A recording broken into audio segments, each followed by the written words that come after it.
Hey everyone, Paul Johnson, Waconia, Minnesota, and the Laughing Trout Fly Tying Club. Today I'm going to be tying a foam post Baetis, or a blueing olive. So for this fly, I'm going to be tying it on a 16. I'll also tie it on an 18. It's a low emerger hook, so those are a little bit smaller hook typically. It does have a shuck of Mayfly Brown Zealand, the improved Mayfly Brown Zealand. The body of it is just 70 denier UTC thread. It's got a post of white foam, medium done for a hackle, and then just some bluing olive superfine dubbing for the thorax. So we'll get started here. The hook and device, as I mentioned, the thread, I'm going to be using UTC 70 denier. I'll also use, those bug legs, something like that. You can use Baetis. I typically stay away from dubbing. I think it's too easy to get bulky on these small little mayflies. So I've got a little clump of the Zealand, and I'm just going to tie that in. And what I want to do here is make sure that I keep it right on top of the hook shank. So as I wrap back, I'm just making sure it's staying right on top of that hook shank. And we'll wrap that down around the bend of the hook a little bit.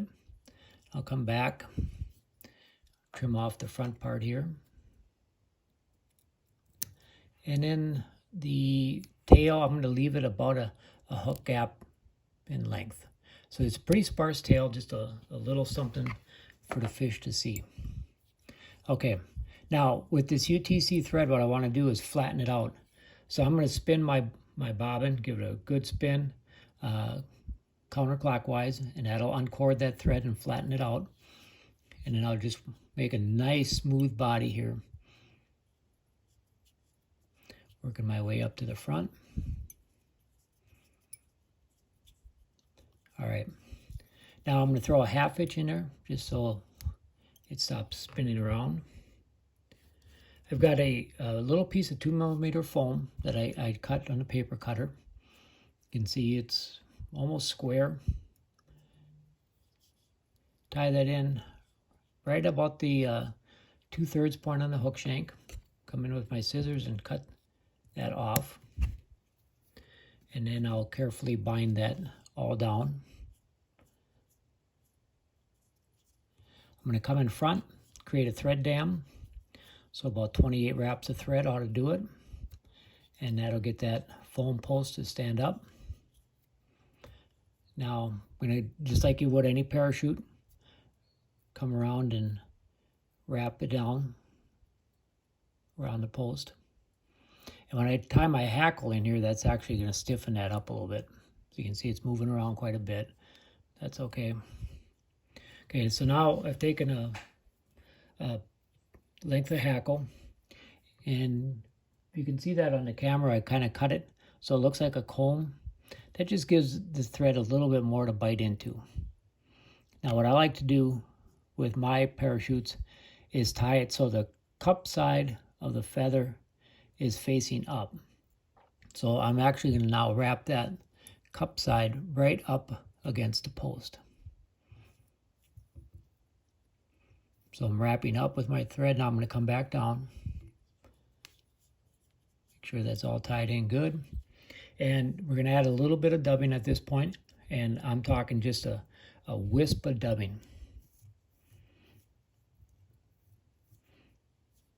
You can see how much I have on there. That's all you're really going to need. And that just fills in that thorax a little bit. Okay, now I'm going to make 4 full wraps of hackle around that post and working from top to bottom. So that's 2, 3, and then 4. Now what I'm going to do with my tying thread is I'm going to come on top of the eye of the hook, over the top of the feather around the post. I'm going to come around over the top of the hook shank, underneath the feather, and that ties that feather to the post. Now I can come around here and I'm going to get a couple wraps right behind the hook eye. Now you can whip finish, or I'm just going to put a couple half hitches in there so I can kind of come underneath that hackle and not trap any of that down. All right, cut off the thread. Come in and cut off that excess hackle. And then that foam post, I'm just going to trim that pretty short. Just want that a little bit shorter even than that. So there it is, a foam post Baetis parachute fly. Thanks for watching. I hope you enjoyed.